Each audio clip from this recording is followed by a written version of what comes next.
o le atua i le whaalinga.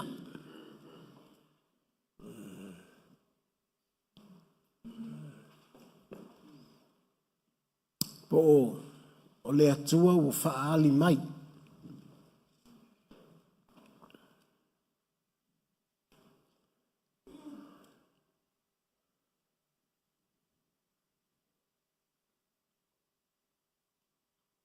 Esele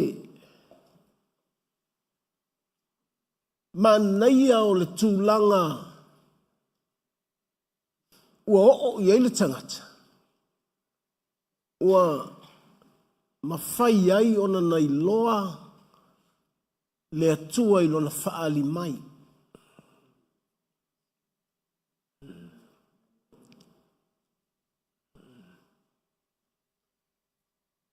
O Cornelius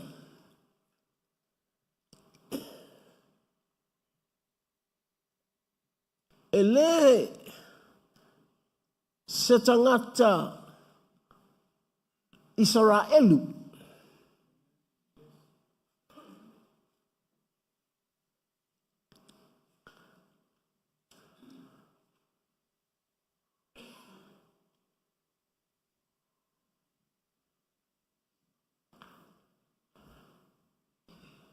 ao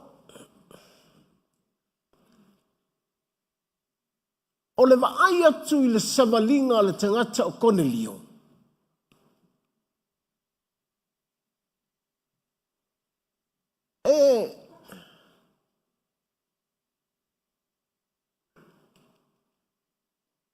Te nei lopo fei loa mai ai a Cornelius nei mea.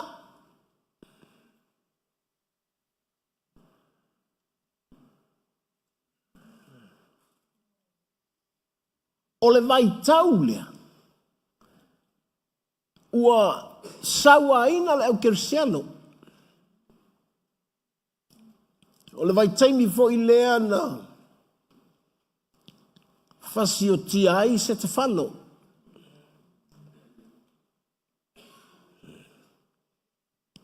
Ia tua i lunga le.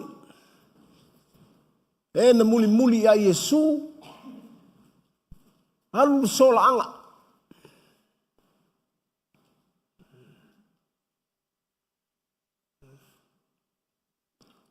O mea la ia tutupu. Amba ai i eile lalolangi. Ai fetamo mo e ai solo tangata kerisiano. Woti atu lea. Fasi atu lea. Fasi atu lea.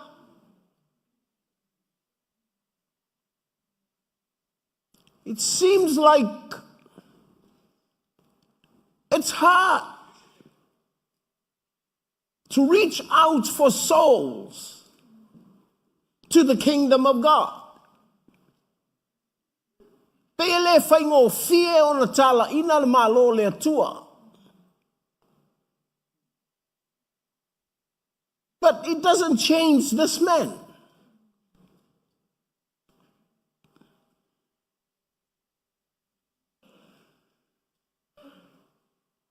O le tangata lea. A alu i le atua. E muli muli atu i ele lato wainga.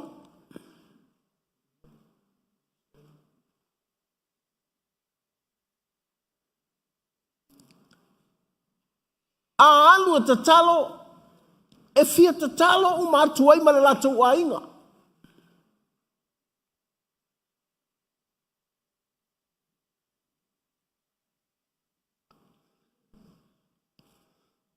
A fo ai e matitiva. E fia fo ai uma fo i ai lato wainga.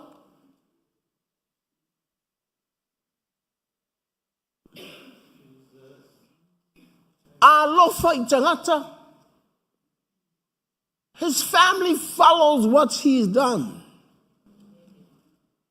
E muli muli atu i ai lato wainga. I le mele fai e le tangata lea. E whaasanga i le atua o Israelu. But he is not a Jew. E leo se tangata Israelu po se tangata 𝚘𝚘𝚎𝚘.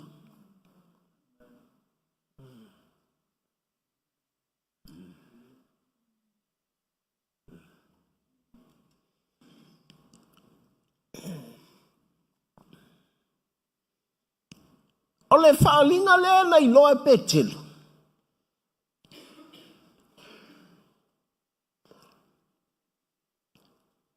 E tau mai ai I a te oe mao. Le ai a le 𝚘𝚘𝚎 I le tangata ese. Po le tangata onu ese.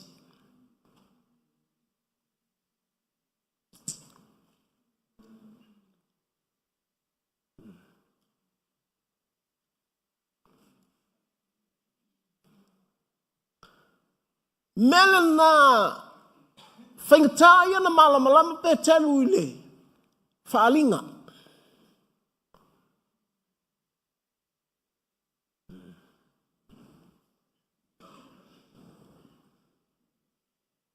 A ole whaali mai o le atua.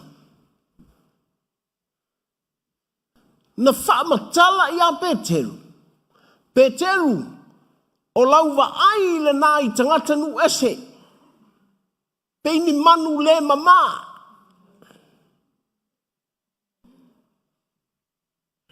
Peini manu leanga.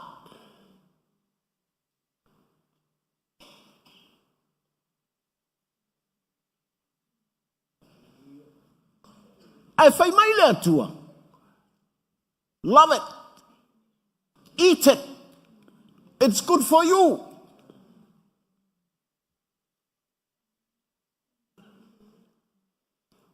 Whai mai pe telu. Well, this is not for me.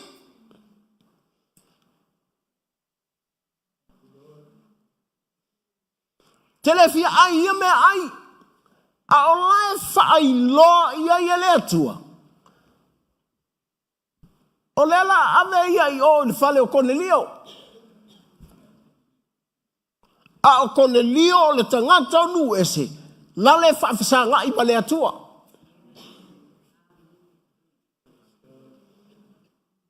O lai fia iai le atua. O lai manao iai le atua. O lai fia tau sami le atua iana te talo. God loves Cornelius' prayer.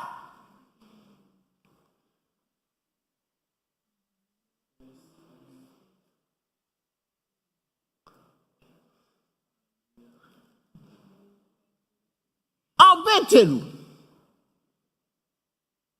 O le tangata 𝚘𝚘𝚎. Na te le manao I se tangata nu e se awhi atu I lona whale. Na te le manao I se tangata nu e se pos tangata Samoa e ai latou whale. If you are a Samoan and want to come to Cornelius' house, he will kuli you with afo. Because you are a Gentile. You look ugly. You look dirty.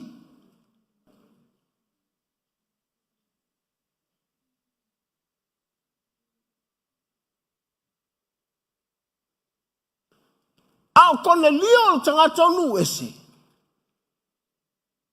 Esea le maualunga o lana vaai I le atua.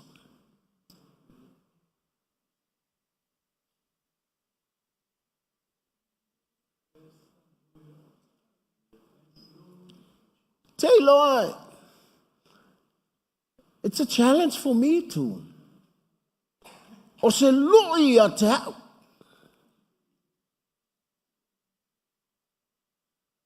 A o walu I le atua, can my family follow me? A o walu I le atua, e muli mai la ufa nau malo wa inga ia te au. Pe se longa te alu malasalu e sasa mai ai. If I give Do my family enjoy what I'm doing? It's a challenge. O le lu ia le mea.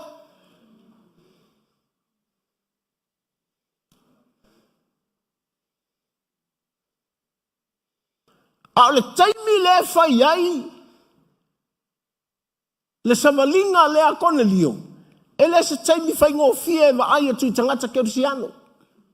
Tangata lai o i le atua. Fasi aku e lea i ukaia, fasi atu e lea tau ai i maa. Tangata e muli muli i le atua. A o le atua e fasi e isi tangata o le atua. A o le tangata e le masani i le atua. O le e fia sau i le atua. Maybe e mawhai ona tō sina lana wa ai wa pia. Oi soli. Ia whai o tō mea na e whai a tō te muli muli i le atua. Wha wheng kou ma whau whau ki fia muli muli aku.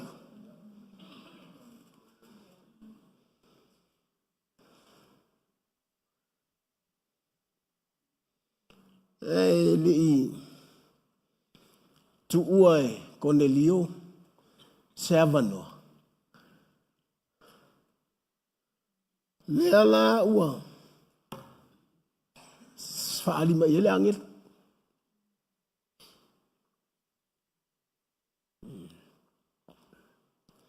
You know, like, no for name of happy.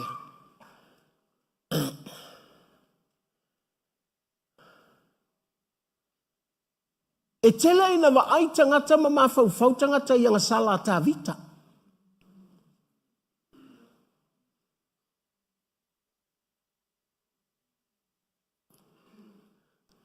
Ai e whalongo nei ai whaile tala lai. Whai maile atua. Ua au maua tā vita lea tali o Yesi. Nga te lola urako.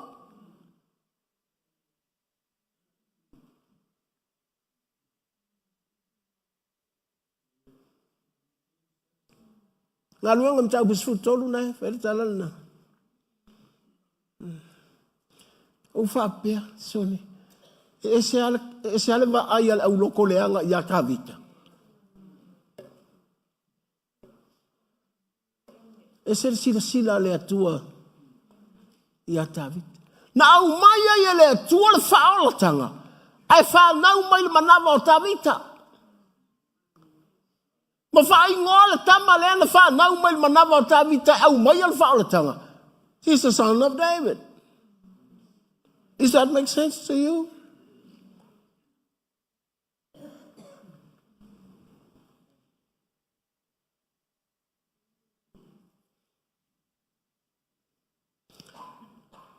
Level 2 say leadership in the Salama Ferry 8.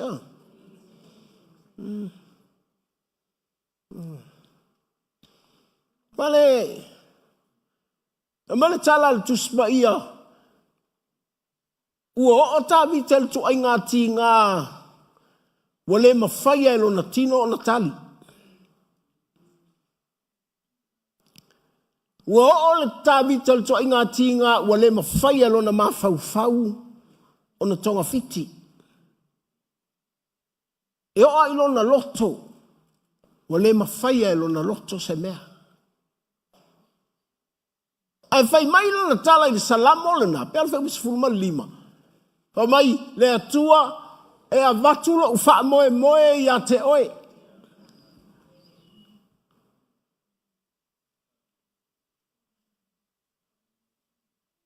E le tu ua le wha moe moe o tā vita i lona marosi o lona tino. Po le poto o lona mawhau whau. Po se mea i lona loto. Ai na tu lona wha moe moe i le loto o le atua.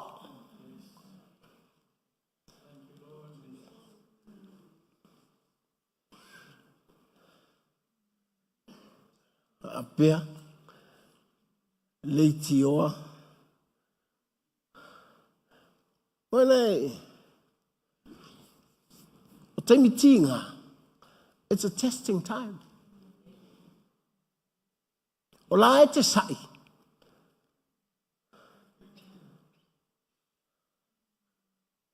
Ai le leilo I loa po fe tonu ana tu I lo fa moe moe.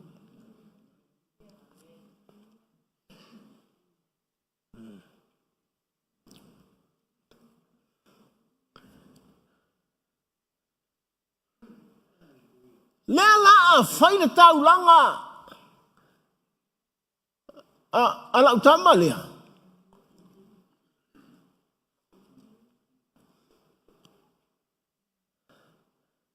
E fia songi mai ai lea tua.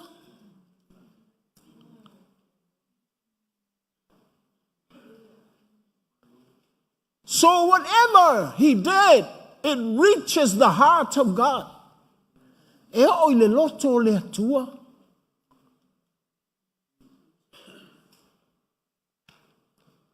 E uia o le tangata ese e palapala I le vaai ale au lo lotu.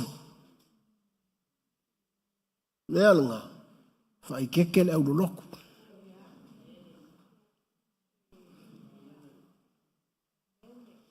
Langai I menga ka o mo religious look.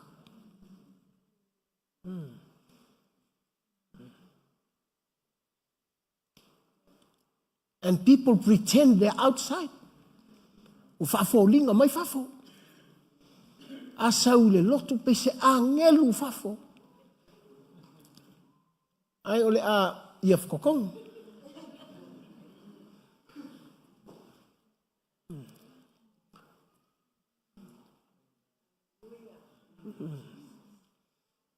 Apea. Hau ngate le ali em.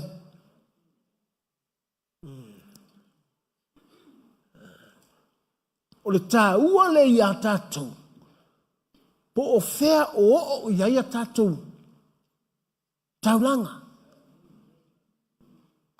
Po o le manongi o tātou ta talo pe leiti o ale muli mai ka maiti. Ke le ilopo le isu ai le alu ia ta talo. Apea. Fe ai o le loto le atua. The more our prayer reaches the heart of God, the more we put our hope in God.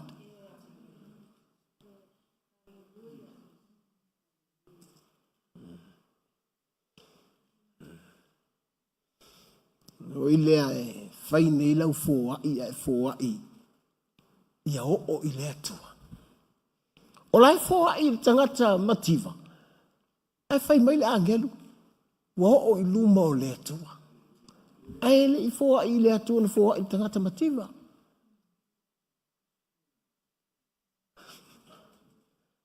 Sorry.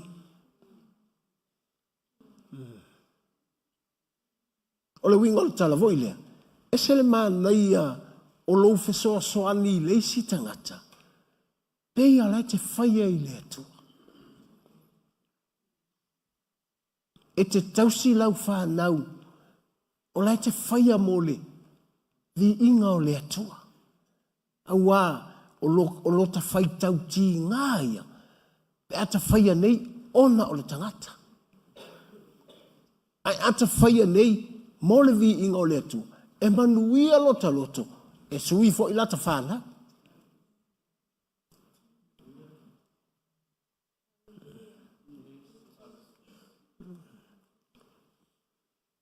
Lea lau tū mai le angelu, whai mai. Wa o ae, o au taulanga, o au mea lofa, e ave pe a whai tō o ti Samoa.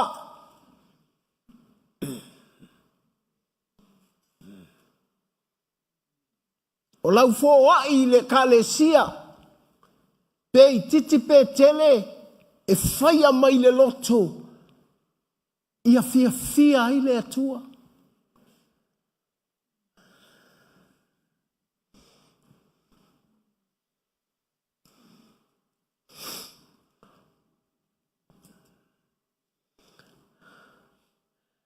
O le alae, o le atua le ia Cornelius. O le atua foi la e whaasanga ia Peteru. Langai tele mea tā ua. Na o ina e pētelu. Atoa matangata iutaia ua whaatua ia Yesu. Po tangata peritome ina e whaatua ia Yesu. A tau tangata peritome o tangata whaifea ngainga male atua.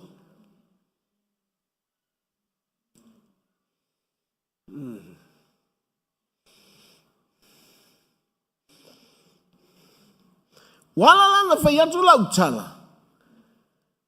O le atua i le whaalinga. Po o le atua e whaali mai. O le whaali ia Cornelius. I le isi ona lona au tau matau. A o le fo i whaali ia Petelu. I lona au tau mawhali.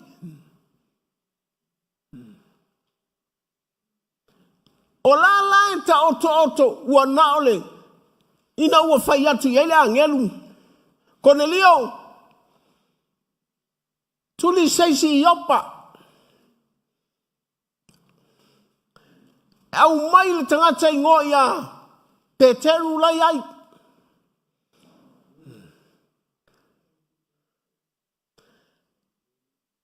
A whamatala Cornelius ma le whai Cornelius.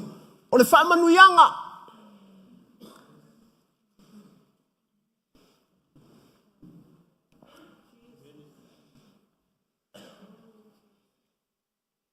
Le atua le whaalinga. Cornelius manguia lo wainga. Manuia lau whanau.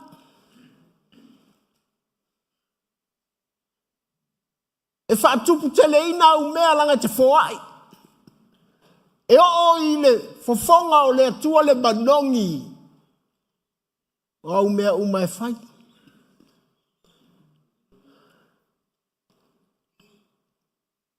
A whai le langona umai isu o le a inga o Cornelius. Le manga i o mea kongi leo lai whai. Tuli. O la whawhelanga le o ilu mo le atua. That's what the family follow him. E alu lo Cornelius tapuai. Ai vai le fia kapua i umo le lato wa inga. Ia latu alesi. So aku so ko kudia kui.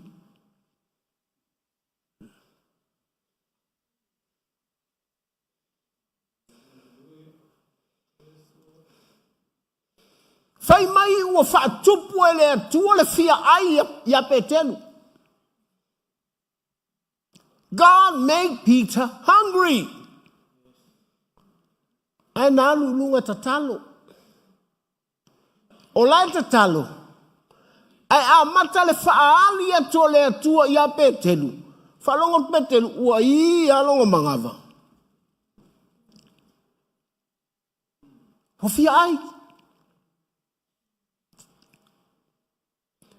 A fai vai le te alala le farsa. Au e fia tau mafa. Ele o maia. Lo fina ngalo ilu manei.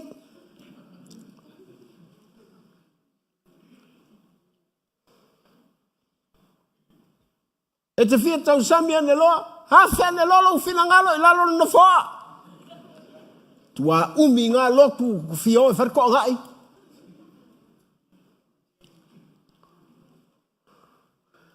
Lela ua fia tau sami Petelu. A ole i te tonu o le porkalame tatalo. O le tatalo o le mea whaalea nganga. Ai o soma iei malmana o le tino. Manatua. O isi taimia te le malamalama i loa nganga. That's why you always rely on the feelings of your body.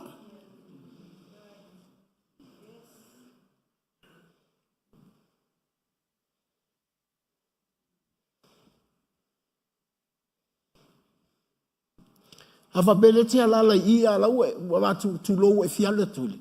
O ite le ngofo le. Tingal ma nei o la unga e. Tu lo, kulo. Molangono le tino. Lea la ua fia ai Petelu. A o le atua le o sau. E whaasanga ia Petelu. E a mata ilo fia ai.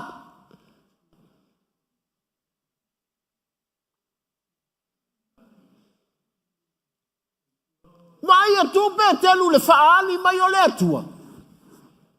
Walu I fole ie mai le langi. Vai atu Petelu. Kolo angel kolo kaila.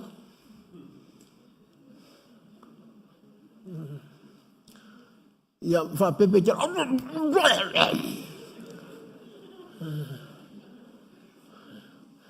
Fai mai le atua. Ai!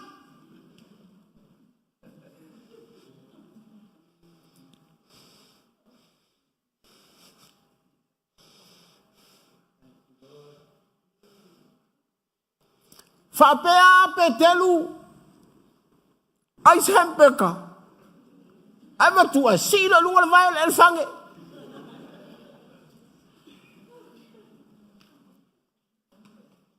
sau moleleo sai ai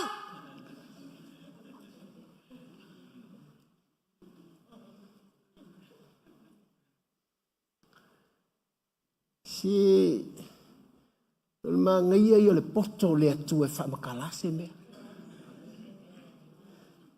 Tengo le mea amali vadi ngai kongor kuspa ia. Fa pea o Kentucky da fa sanga ia pe ke ele ai. Ana tu fo ia lau sunga. Ia ke palau vale ia kaimil nga. E te nga ia ngea ele ia mea ai. Whapena umalo nofo te tonu se lotu. A kiro kua pea. Se whauka. Vai deli. Ia ala ufa kwea. Mai. O le leanga o le a mio. O leisi le lapa usasai yaso ia.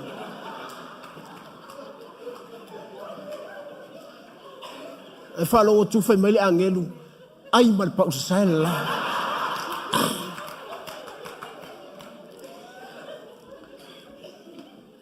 Ama kang hafura kama.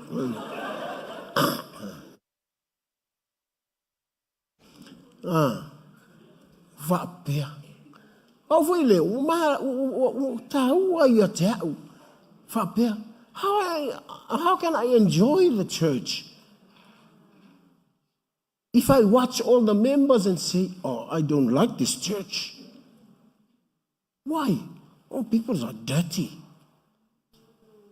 Not knowing God can easily save the criminal on the cross.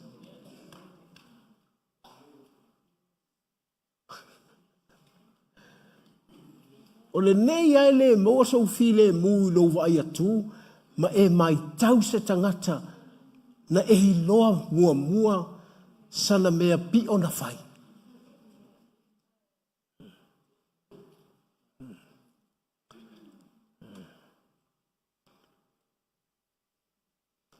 A ua ngalo ia tātou. E sale maua lunga o halau le atua.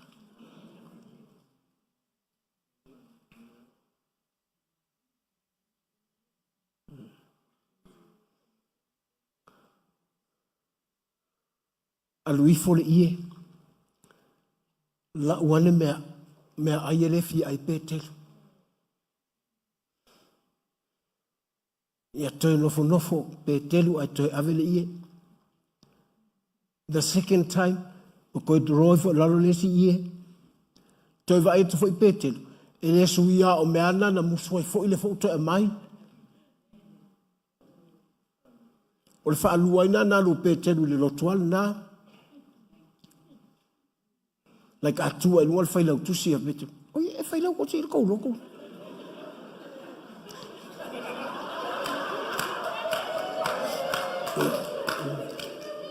It's like I te vai e tau e loi luma I ki a kongo lai luma a. O e langa o te whai atu. E iri tangata o tātou lotu. Mua whao ngāe le atua le taimire nei. Au te mana tū a tangata na sau whai te lei loa lea tangata.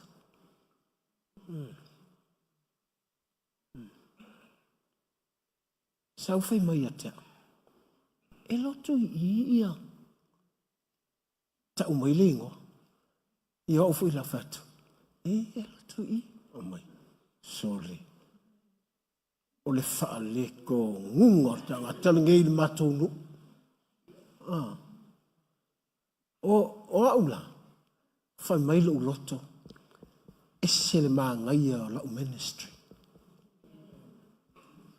Wa wha o ngai lea kua lau ministry. E sui e tangata le. Tu ale e wha matala le tangata. Whai mai. O tangata le. A alu nei staili peise whawhawhine vana. Sa vali mai ai lisi pito o le whawhawhine. Ai to e fo I mai lisi pito o tamaloa whaiava. Ai whai mai. A tau mai le tanga mea le ainga. E sa ua fu e aru mai. O aula. Lea o te wha longo I le tala lea. A o le tangata leo te wha ai iai. O te ofo I lea tua.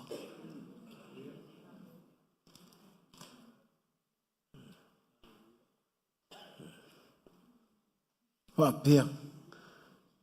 Tu ai ngā elefane o ona elefane.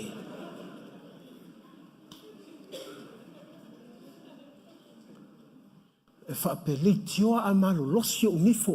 Le ainga o le elefane. Ai atu o ka o le lololo.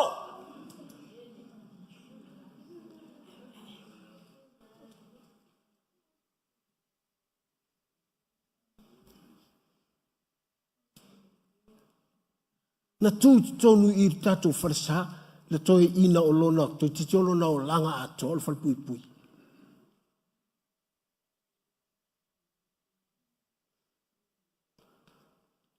Hai va ai le mena faia I le atua. Te lo va mai lo loto. O le stangata ele ia lo se fal pui pui. Ele ia se me le anga faia. Ai le alu leo lai whaava. Tama voi e peini whasi māmoe. Peini so sisi māna ia.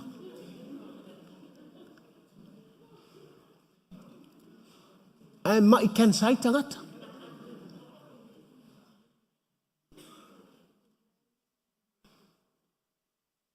Me voi le a. Au vai ni tangata mai pe teu lau ngutu I le lotu. Leu te le ita ia oe. Au te whaia na tale o te atata I lau anu.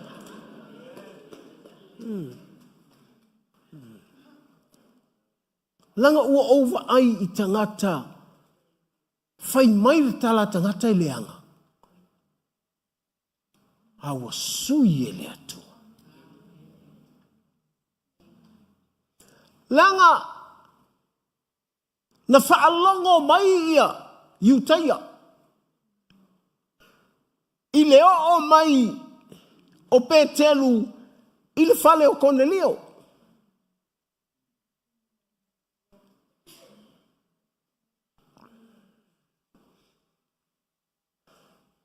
Awa foi na vetu, a lui fole ie, tasi, te a lui fole ie, lua, te a lui fole ie, ele aia uma mea na. Na ole nofo o Petelu ma whaavau whapea oka. Nga o mea o onga le fo inga kuli mai kai kau aisko inga o sete whango ar ngei fo inga. O lupo o aulai ai I le melea.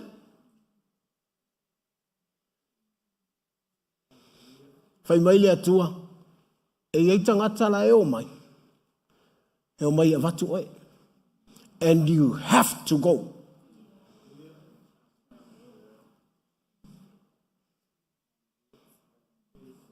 Awange ele aru. Petelu, awange ele aru. Lela ele ayal mea, aile lungal iye. Ala alu esel mea ay ngala aya. Awange ele aru.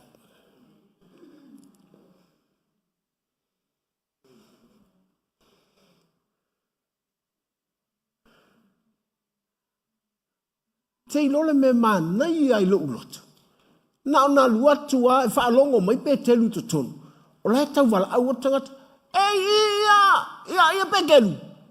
Pekelu lai ngoi a simonga. La atu lo pe telu. O au nei.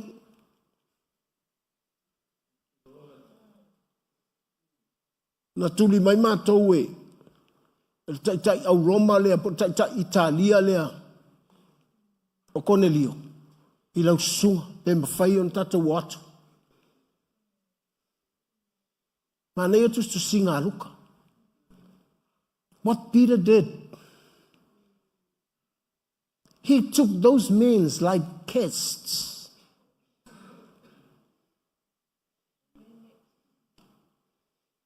Fayatula yei. Mai, come in.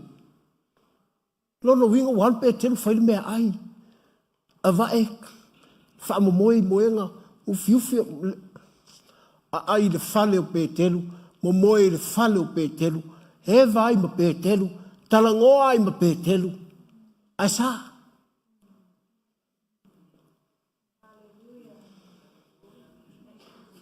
Ai le i o le fale o Cornelius. Wa a matatu ngai loa pe telu. Le winga o le ia le iai mangu ia. Le wa makanga ai ku pe kelu ile. That's Peter's breakfast.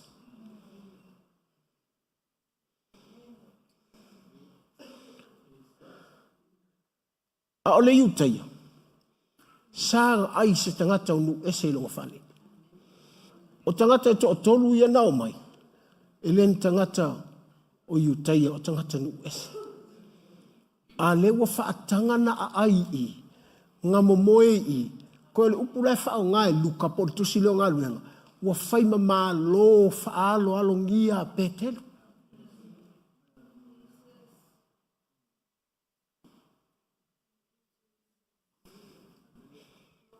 Part of God's revelation. The vision. Ma naia I o lo I lo le atua I lo na whaali mai.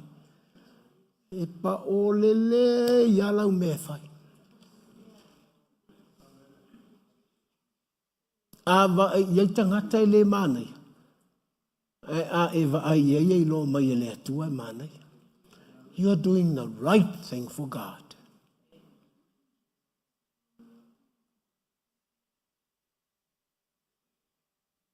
Ameritala tu spaia.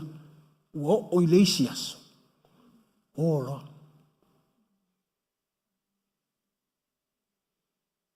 Now, tu ai on falo Cornelius. Fao mai ma Cornelius. Ua ifo ia pe telu. Sawa. E sa o lore tau saminga o le mele mana o ile atua. O le vaaya tangata. Pe ia o se angelu.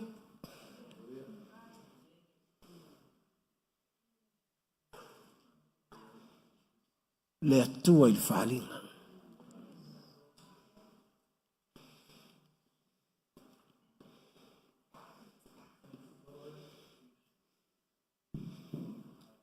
E tati le wha moe ni ata upo e wha pele ei tangata. Tati le wha moe so ta poto e wha matala i se mea draw mai ei tangata. I have to eat the right food for God. Atu. E pe alwa ai a tangata ia ka ika se angelu. Ti ngana whai atu pe telu. Cornelius, I'm a man. Ala e whao Cornelius e ifo ia pe telu. Nanga o le atua I le whalinga.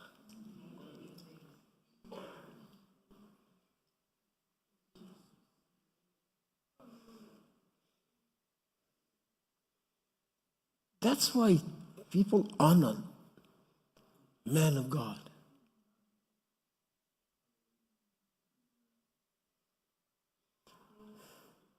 E le malu loi le lotu fai au. Nga o ulanga e fai ai.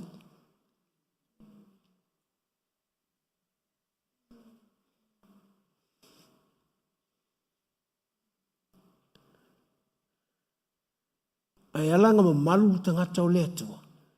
Nga sa o le melanga kausami ai. o le me mana o ile atua. E o te leo whai atu ni whaalifu mangi pisu po mangi. De ai. Ua tau sami e pētelu. I lunga o le ia lena au mai le whaalinga. Ai le i mala mai. A le wa tino mai. A matai tangatai.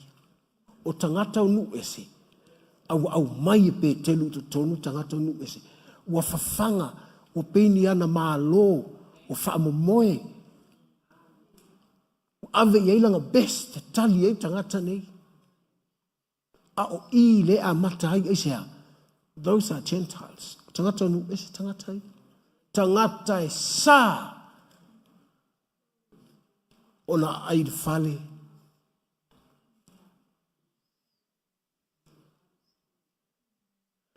Lea la ua la. Wa o le fale o.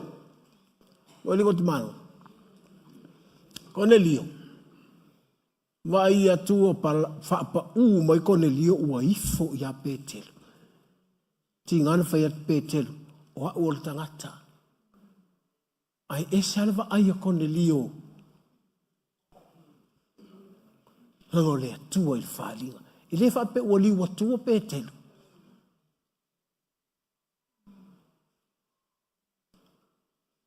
Hallelujah. Vai le lo whao ngā ina i le pāle malosi.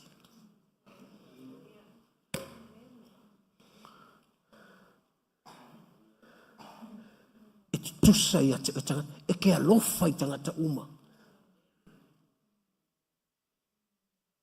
E te tali malo ona o le atua le ia te oe.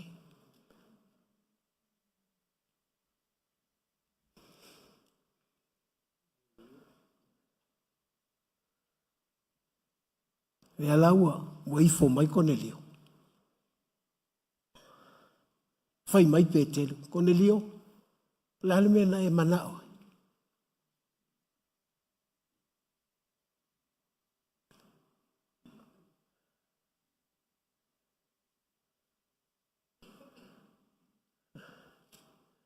O te le malama Petelu wha mole mole. Can you help me understand?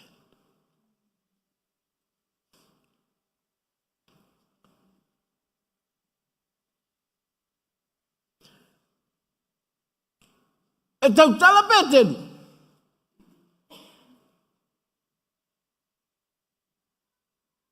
Ai a fioanele le anganga pa ia.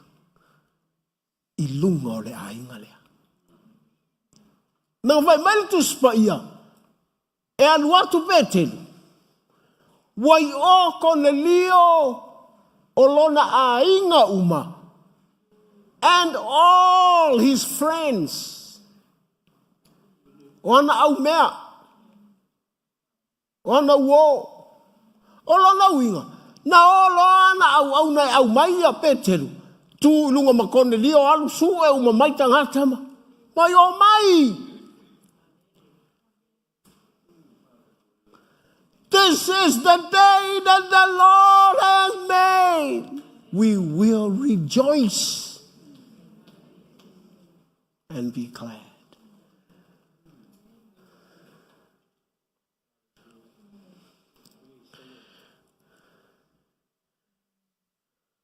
Langa o le aso lea.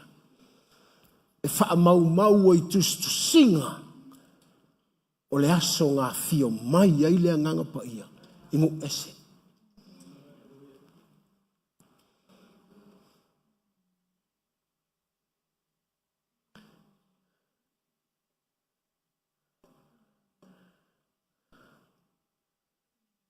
Ngā mua tofu lea nganga pa ia I to tonu o le fale o Cornelius.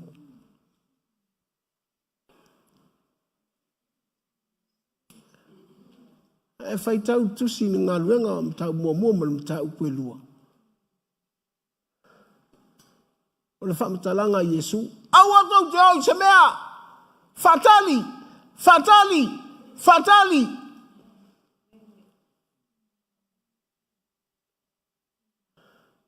Au le fatali lea. Ua le vanga whai ai Yesu. E fia mai le nganga paia. E fia mai le nganga awalu. E fia mai le nganga paia.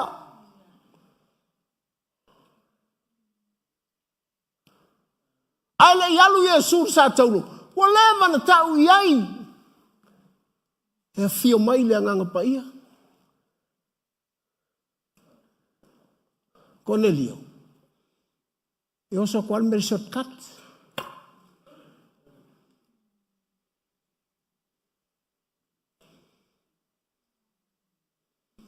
O le atua il whaalinga.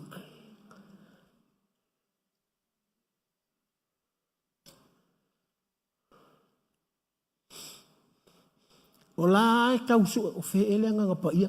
E se nganga pa ia kou loko. E se kou nganga pa ia.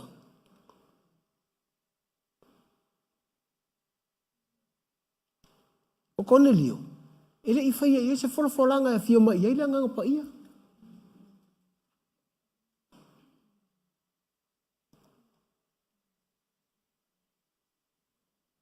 Ele i whaifu i pe telu e sau nei le nganga pa ia. O la e sau no pe telu. Ai lui whale nganga pa ia. Whalongo tu. Tangata nao mai ma pe telu. Po tangata yu taia nao mai ma pe telu. O tau tala mai ngana ese ese. Le mea lea na tupu. Le fio ane o le nganga pa ia.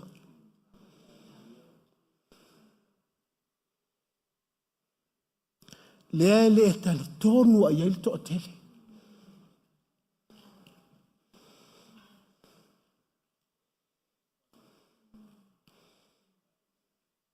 Au foi. Kira uma fofo e whakarikongo ai. A ele tali a. I'm sorry.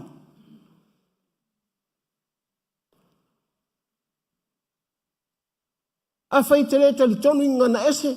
Well, that's your problem. You will see the end.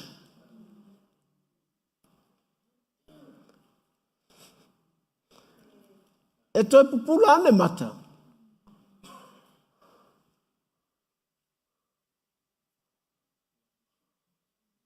O misi.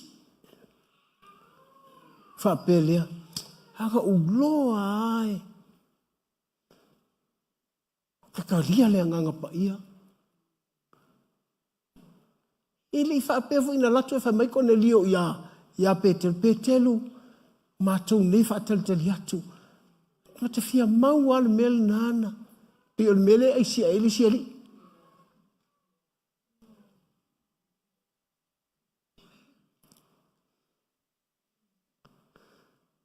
Langal me mana yo me ai manongi lumau le atua.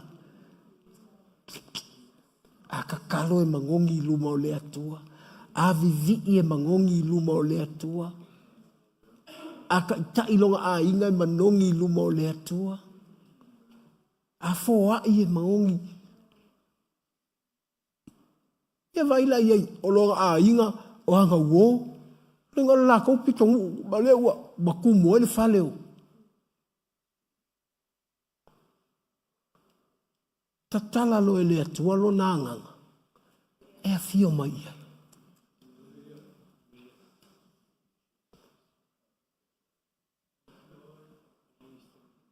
O la e no nofo iu taia. Ana le ua fio le anganga pa ia le faleu. O le tangata nu ese.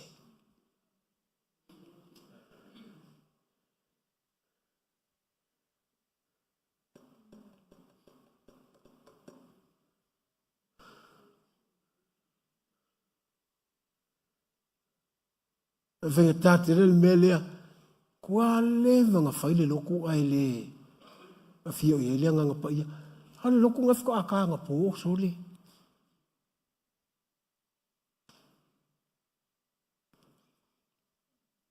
E fō wale whare sā. Mo umanga whau du whale. Ai whaile me o le konga nga whai ai ma pi supo ma mea. O le whai la whare sā. Ai le a fio ai ele.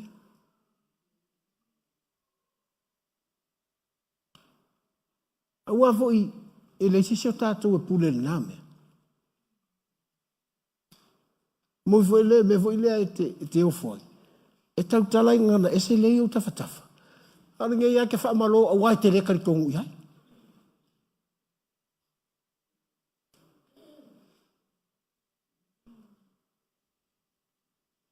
Na e whaapea leo, she's my cousin. What's wrong? He speak.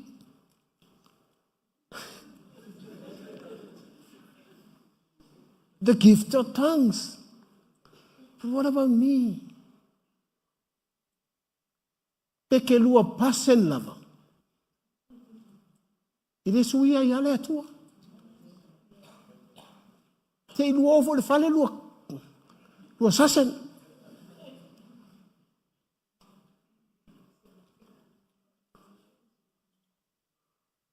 Ewe be menai. E fai atu le tangata ia Yesu. Yesu, lau tina lai fafo. O uso lai fafo. Toa inga lai fafo. Fa mai Yesu, fai tau ane si vai anga lea. Mai hai fai tau ea. O uso na, o tina na. Kwa ke leo kinga.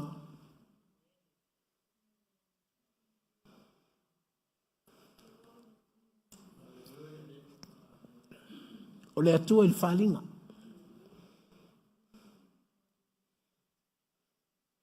Meu vatui. Tele tau ana uina le atua. Ie le no like. Fio mai fair. You open. The Holy Spirit is available at any time.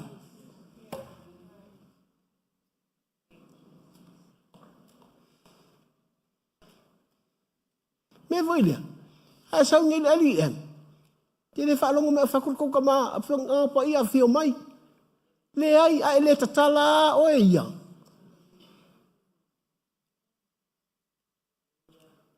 Awa a vala au atula nga pia fio mai o fia na ko la ngaka pungi le mea.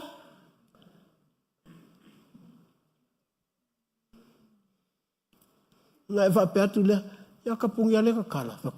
Anga ele kuwa ngai le ka kala ai te fa ro ka pungi ya so uma kai mi uma. E ke fa ro i ma pungi ya. Ia lea anga le mua lo lima te leval au mai le anga pa ia.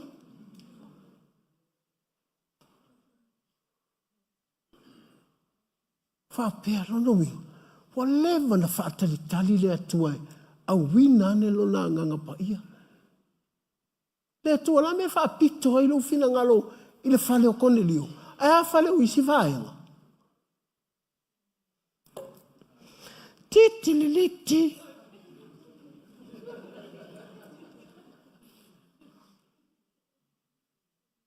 Awa voi Antioka. Se o inganga whako a kaua i angi me o kersiango i Antioka.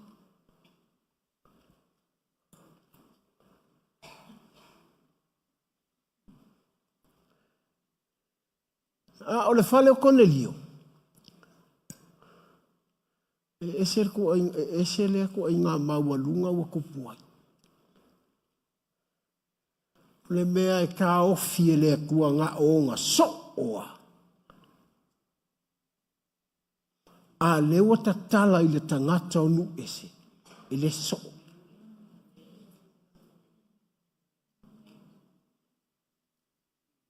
He's not a disciple. He's not an apostle.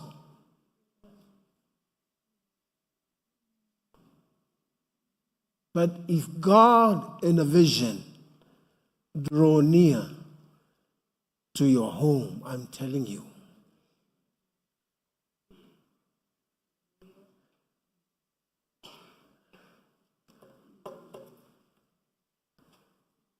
Yeleli.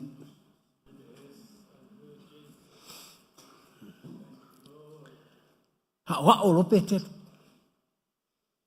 Hawa o petelu. Fai mai le tala tu spaia. Na fa anofo e Cornelius petelu ilo na fale. Isi aso.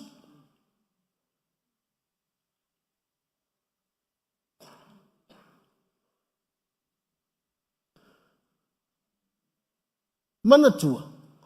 O lai no foa petelo. Mama fau e toe foi lako nu. A toe foi e tu nei lato nu. Ta fe le whainga o ia.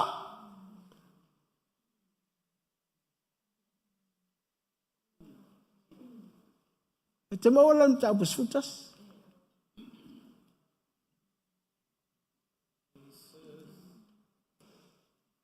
Si e taipe alu me foi nali. So se mea e te alu iai. Te alu atu loa e manuia. Le mea te alu iai. Na e ala tuna le tasi le aso e toe sang. E te watu toe so marisi vai aso. Wa fia lo loto i le mea la te iai. Wa fe tau i le ia le mea le iai petelu. Ma le mea manga o ai petelu. Ma le no foanga le wa iai. Ma le a inga le wa iai. Sa iai lunga. I le afe o pito lunga. I te tonu i tale. Le kaimi ngā fio ngai le ngā paia. Na umarol pokalame na o ase. Ea se fale o se a inga.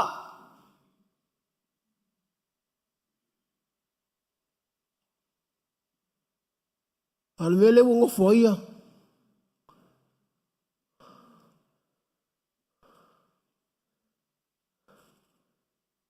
Ia la mela le fia ngo foi pe kelu i pe vai o ide ye le nga pa ia. O le fe o pito lunga nga umalo. If this is the place where they experience the presence of the Holy Spirit, fa pe ia pe telu amu ia le falo ngai kamaloa.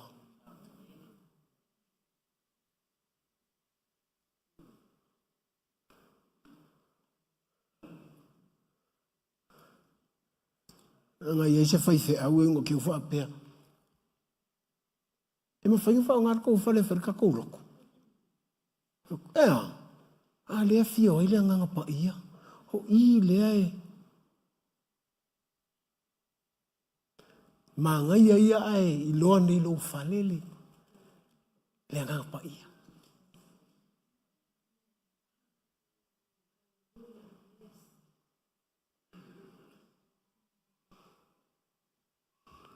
Le eu foi a tau.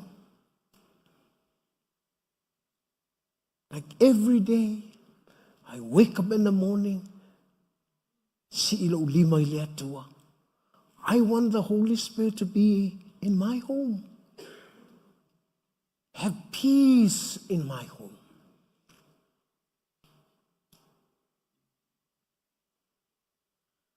Ian fai mai lea, KUKI. Tau na e halu si e te malu loma si e nofu si hotel fatu. My home is the best. Mo wari Amerika o kere fia ngofu ai. Mo wari Australia o kere fia kawhau ai. Kere fia kawhau ai se mea. I love to be in my home. Why? Peace.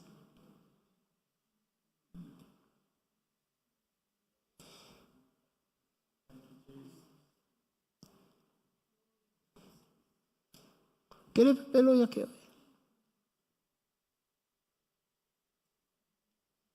Atu lea, talunga u fai feau. Kere ialu e fai se mea ka os wha malolo. E alanga ule wha malolo. Alau ke malolo ai ai ngā kai. I love to malolo there. Not because of my home, but because of the presence of the Holy Spirit at my home.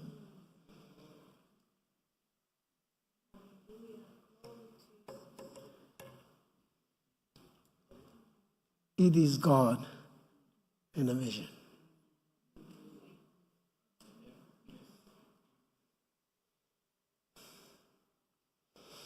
E whaalonga tu loo. Pia kau whi ai kongor kou whare. O le whaia kua mea ai kua kua oke lea. You know, even my grandchildren.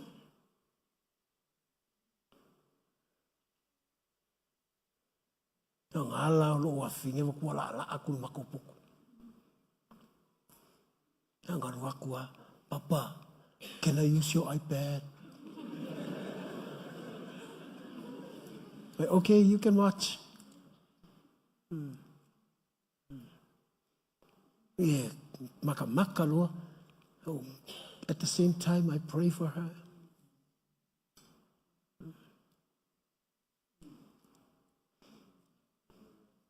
Ape esel ma ngai ole ainga e ye filemu.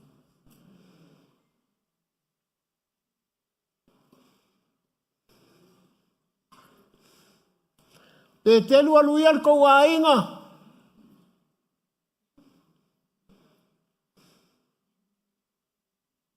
E alua tu pe telu ila lato nu, ila lato ainga.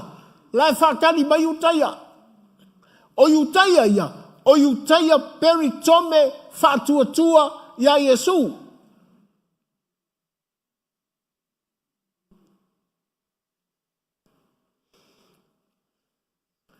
O peritome la ia fatuatua ya Yesu.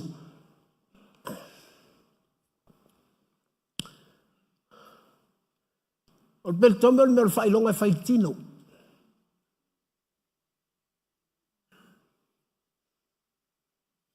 Ele fai atu I lautanga. E ilo kingo ya so kami uma. E fai al peritome. O fea ngai ngavurunga. Kami uma. E o atu, lano no fo mai. Fai mai, petelu, o le ala o mea o fai. E te iloa saa le a inga lana e tu iai. E te iloa saa e ai le a inga la. E saa na e fasanga iai.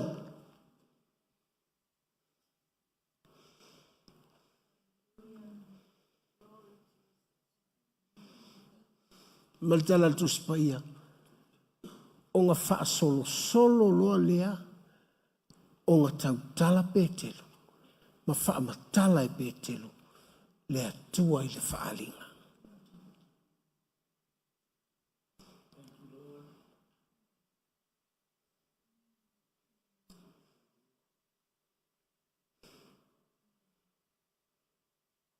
Wa ia tu pētelu. Wa fia.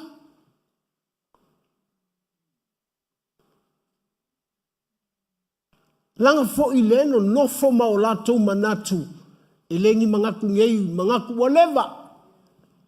Whatever na lato wola ma manatu ia.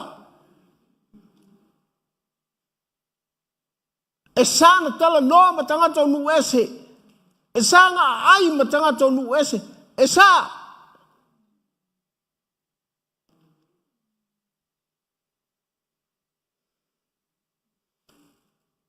O tu malmanatula.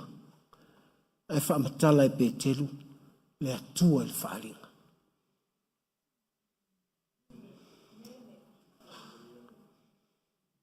Loloinga. Na whaalongo o le vaenga le. Ua whaamatala e pētelu le awhione o le anganga pa ia. I le ainga o Cornelius. I lopo whaapele hiso le a. Kwa le valinga ko muli a Yesu wali ia e. Sa ua le anganga pa ia ruang le ainga la. O le ainga la le kau ke wheikai iai. O le ainga la kau ke le manganga o iai. O le ainga la kau ke le fia whai mea whaakasi. Ia eulo e lesi whai mai. Ma pungi ar salap.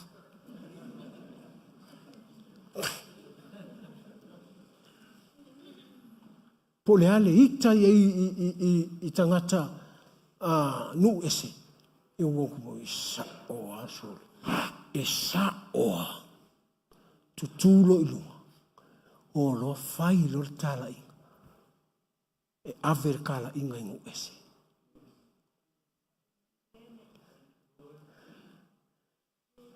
na amata I au na nao mai le atua I le whaalinga ua o I le whale o Cornelius malona a inga mana uo malato pitonu o le atua I le whaalinga. Le ua o mai, o le a inga o pētelu. I tangata mafuta mpetelu. Ai mai se tangata Israelu. La e malo al mafaufau. Ele mga oe manguia Samoa.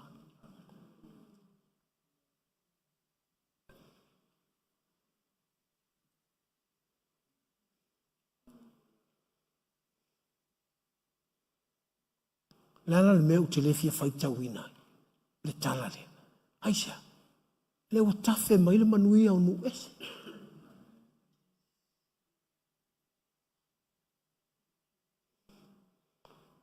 Enga a mata tu iau auna. O le fale o Cornelius. O le fale o Petelu manga uo ma le au muli muli a Yesu. Le o kafe mai. E nu ese. Fai aku. O kalmanguia o tangata. O le winga o tala voile. O le matua I matau kia ar kakalo ar kamalo. Ngā fio nge ile nganga pa I longa whale. O le makua I makau kia o lava o longa alofa I tangata. Pua ngātia, the poor. He loves the poor. Fua I tangata. O le tamalo lea. O le tai au. O le kai au.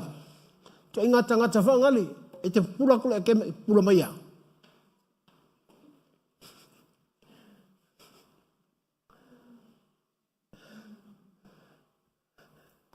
Pe au tai au voi lea voi na mailana au na. Fai mai. E ia te au le pule. Ngango fai akwa tuilunga. Alu la. A leo fiwa kulile mai o langa au. Ele alu na mai.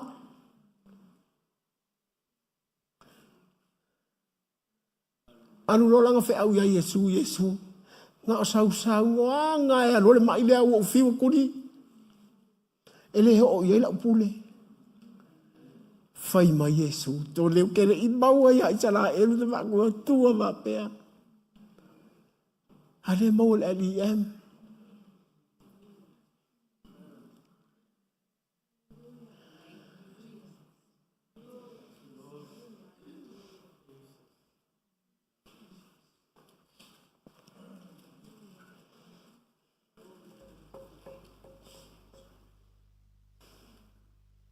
Si lo lima ile atua.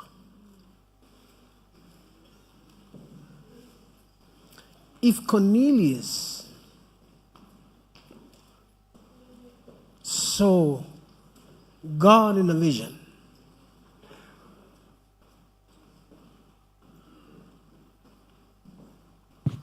not only make changes, ang makai I o nga manguiang uwesi. Ele se kakalo le au so o Yesu. Ele se kakalo a 𝚘𝚘𝚑𝚗 le ngu o Yesu. Ele se kakalo a 𝚗𝚙𝚢𝚑 le ainga o Yesu.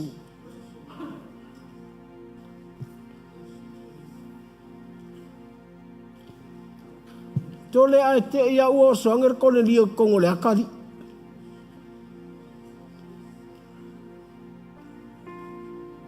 Ia mei pia faitau ai vai ngisi mai si pero kongelio e masangi ia.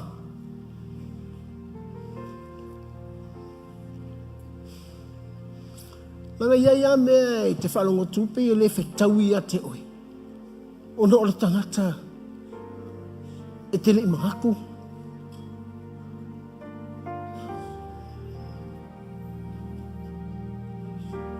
Nā te nofo malou whatau wa I lungo le nofoa. A leo te whaamatala ti a te oe, le atua nei loa Cornelius I le miti. Kua I sui a mea, kua I. O lo a ingan tu e le manguia, ai kua manguia. Langa wa I loa mai e le atua. O lau te talo I le ao, o lau te talo I le pō, o lau ka kalo I lau ka avale pe e alu. E ke moe ai ki tō whako whae ngofo ai lua, haru lau ka kalo.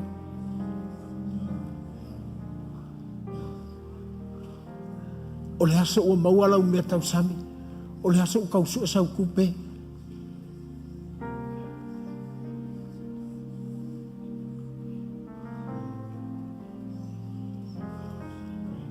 I'm telling you, Eliam, I learned the hard way. Han mangai ia ina o fai tauale. Mata abu le tors fung malvalu le leadership il pole mandi. O vai aku. O ki ngar kingo. O tavita. Ai le ifo ia ino fa moe moe le atu. O ki ngalo ma fau fau. But he still put his hope on God. Even his heart.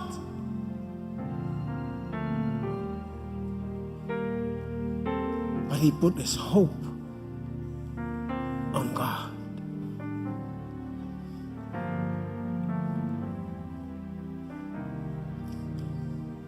Timana tau e te oia whape oia lala mai ia whatau waala wa aia ia te oi. E siale wa aia pe telu ia ke oi. O stangata lea o ngā.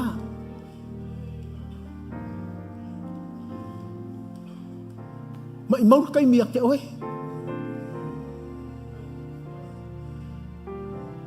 Ahe a e aru e tu ulo wha moe moe lea tu.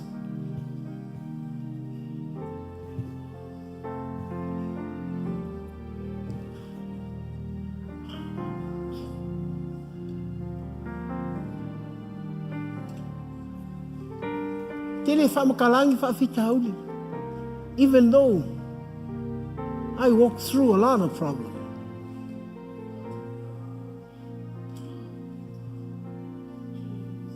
But I learned from the Word of God. I put my hope in God. O te le mawhaia, le mea whaingata. Nanga wao tangata lea o ngā malwhakaua.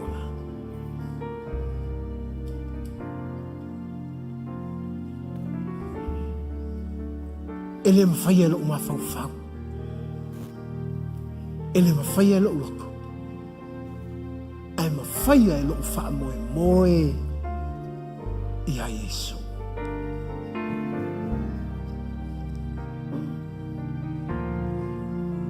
O le tala inga le LEM na manatu e pupu. Au wha te lehe le atua. Tusi maritangata I kānata I isi a tungu umamao mai maola manguia I lautaro. Not because of our prayer, but it's because of where we put our hope in God. Me voilia ai tanga ia nei ate o ma e fai taua pe o le vai pe telu I tanga tonu ese pengi mang fe ai. Ni manu le aunga. I'm telling you. Te lolo whaasanga I leto. Au ke whaasanga I lau mea senga whai.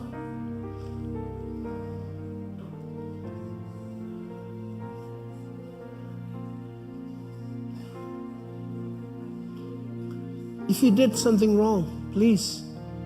Au ke whaasanga I mea senga whai. We all have mercy. That's why I'm telling you this. The more I close to God, the more I know many of my mistakes. That's why I love close to God. O ukele mawhaia.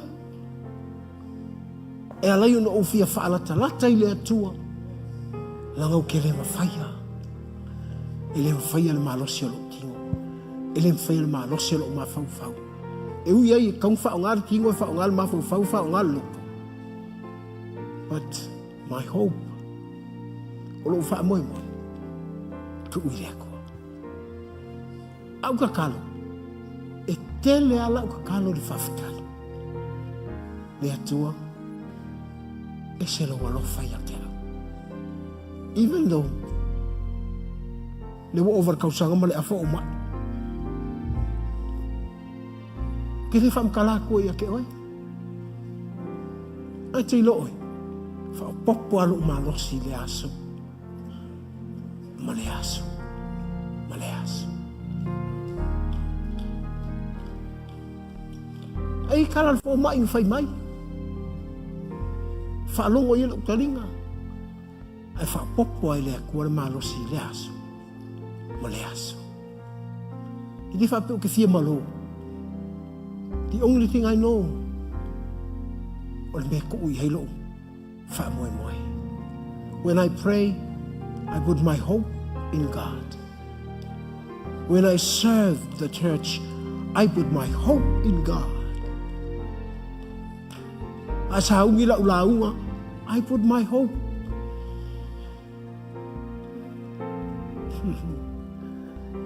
Na olo kakalo, mau whawhetai le atua. Le atua whawhetai le poto. Whawhetai whaalinga. Whawhetai le wao ia te ulau upu.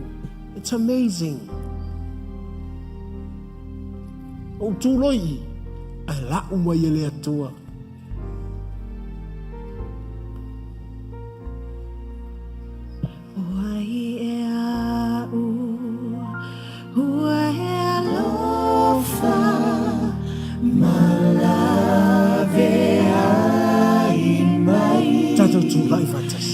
𝚜𝚘𝚙𝚢𝚑𝚝 mai te au iso se meo te ai Yesu whawhetai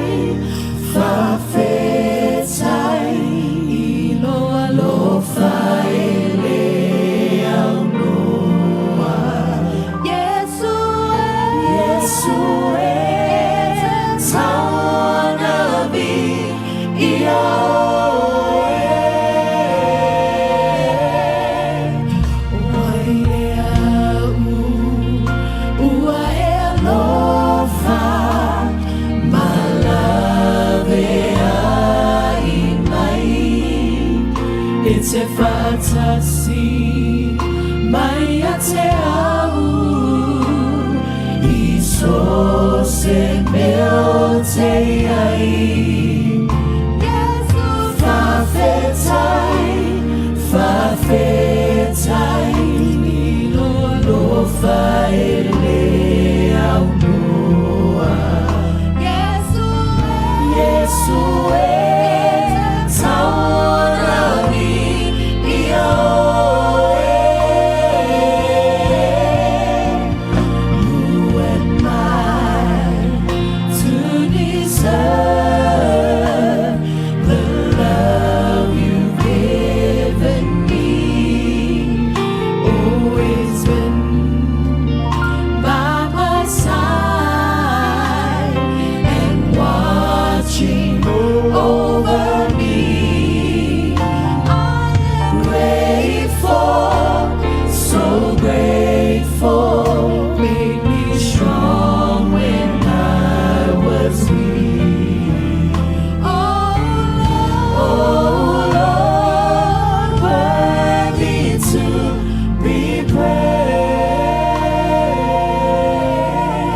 Whai wa manuia lo loto I le wheau lea ua whai ai le nei tae au ono le tangata o Cornelius. O le avanoa lea ai whapea nei a te oa o tangata whaatau waa o tangata lea o ngā o mga o te manguia I le manguia lea wa manuia I Cornelius ono na ainga. Na e sau lea, te sau a te tō tūli lumai I, pe te tū lai fo I, mai whai atu I lea toa. Can you help me? Ma vatu lo ufa moe moe I a te oi. Lea la usul pese la ufai pese.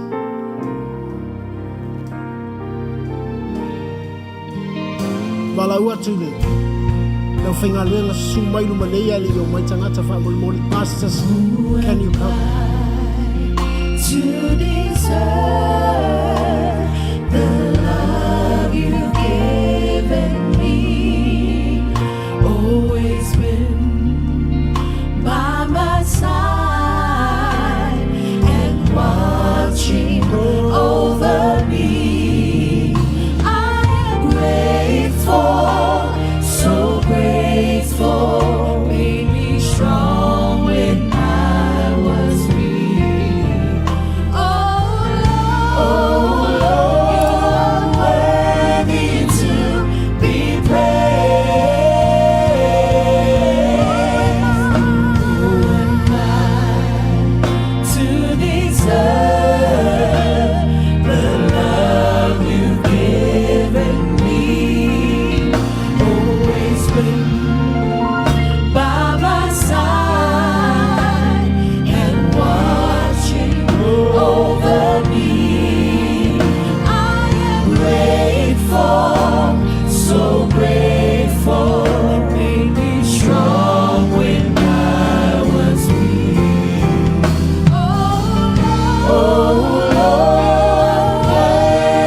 Whataitai mai te talo nei.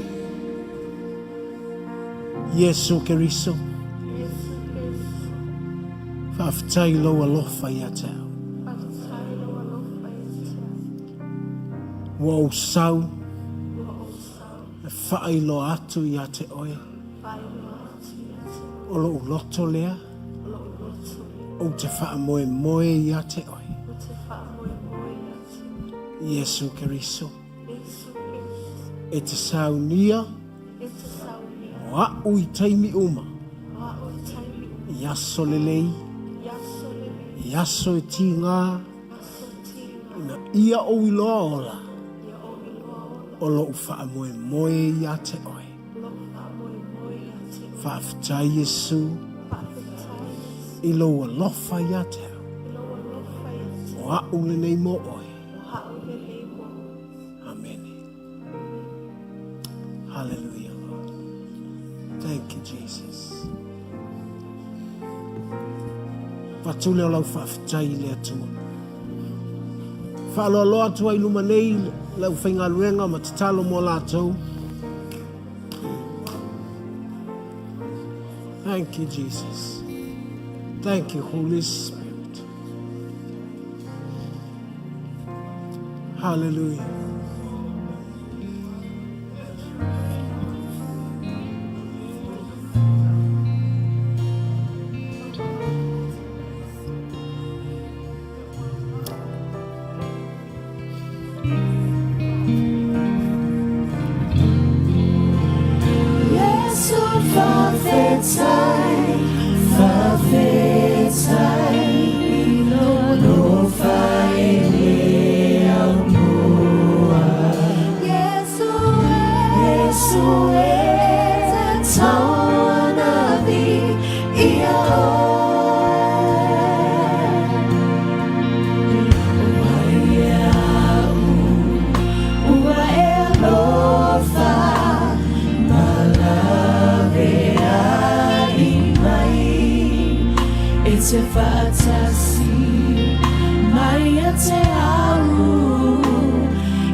fatasi mai te au in so se meu te ai Jesus fafetai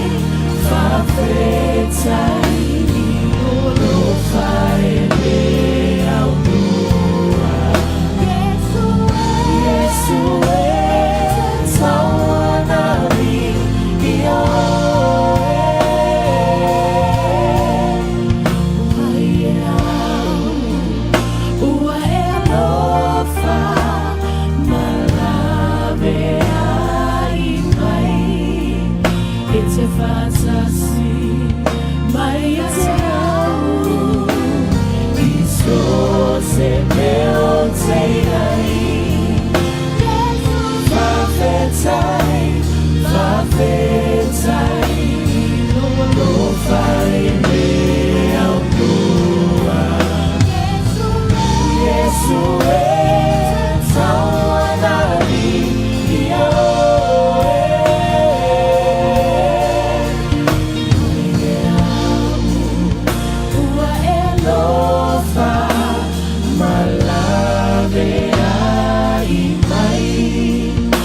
se fatasi mai te amo in so se meu te ai fafetai lo fai me au noa Jesus tawanari ia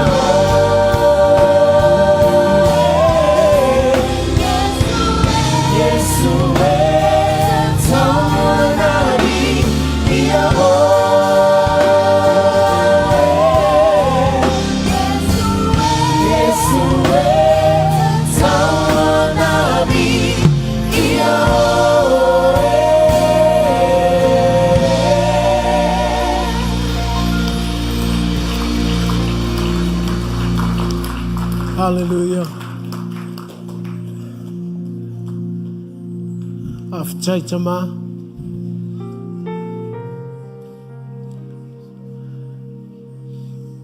𝚜𝚘𝚞𝚑𝚝 lau upu I au tangata.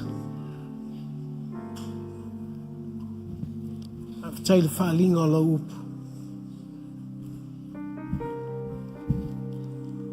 Moni ai te le tu'u ai mātou.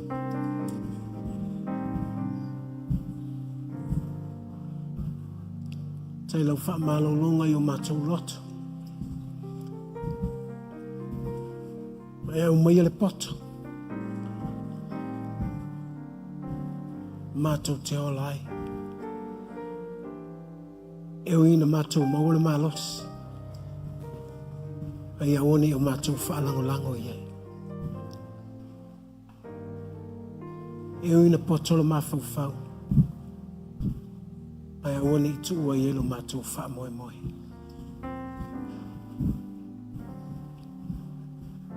Aua o ina I mātou I lau upu. Ina I tu'u atu lo mātou whaamoemoe I te oi.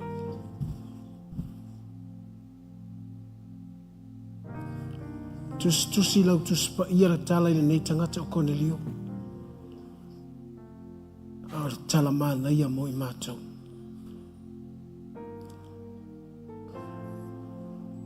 Na ea na wina ane lau wanganga pa ia na muli I te oi. Awa e whaia I te tonu o le a inga o le tangatane. O le amatanga. O le whaamanu ianga o nuu esi. Father, we are so grateful. And we thank you, Lord, for the revelation of your word. You speak to our hearts. The wisdom of your word. The revelation of your word. Bless your people, Lord, with such a blessing to have this revelation so that they can see you and know you in a vision, to lead their families,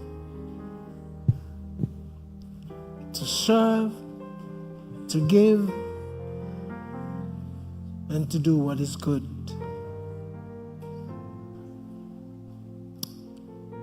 Bless us with such a blessing to know more about you. After tele lava mato to tuina tu lato umani eo mo manuia la mato to mai ele au mato tua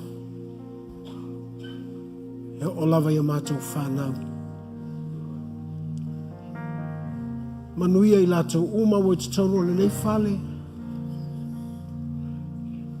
Those are watching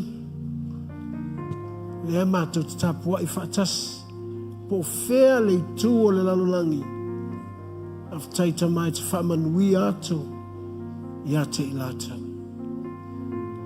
ia te oelevi ingai whaavavau tu mau I o matunu o lou manuia nei o oile whaavavau e whaavavau lava tātou alanga whaatasi amene. God bless you.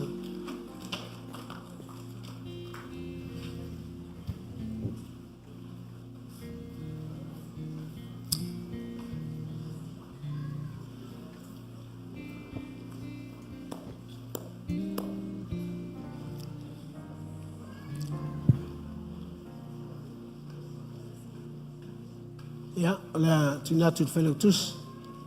Ja.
Aloalii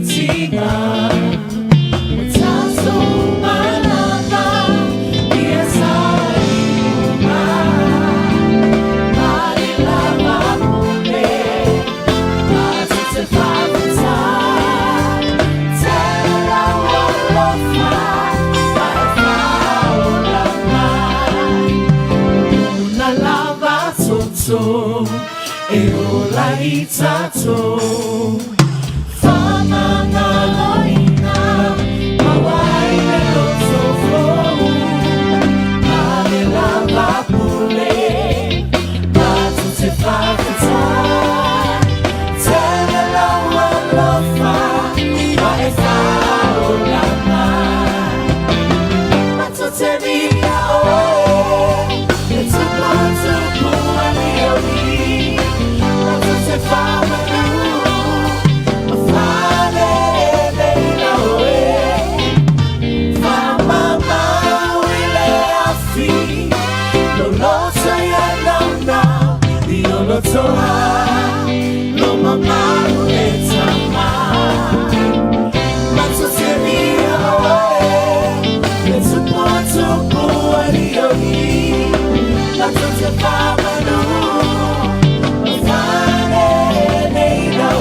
toa no mamalu le tama.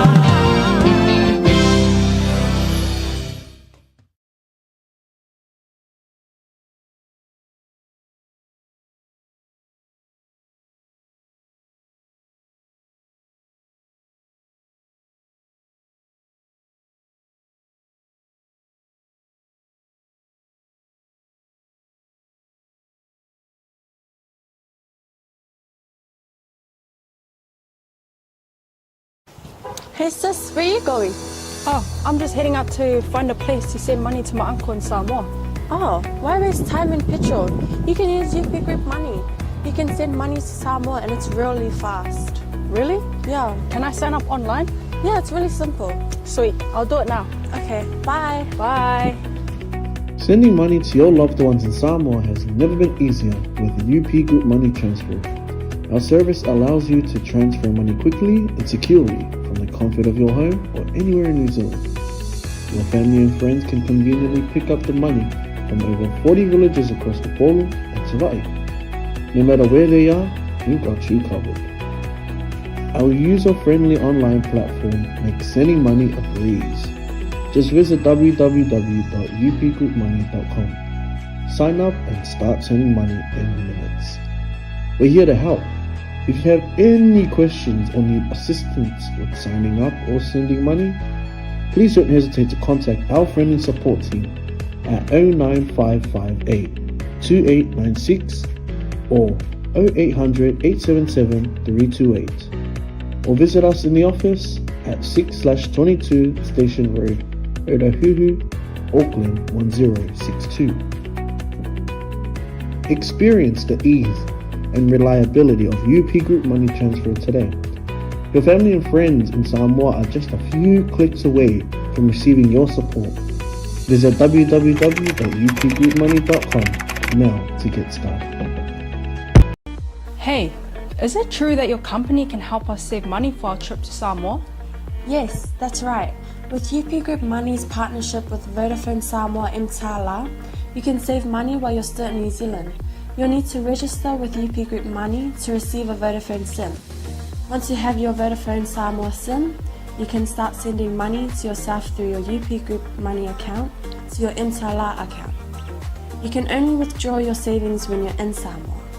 Oh, that sounds great and straightforward. Can I do my registration online?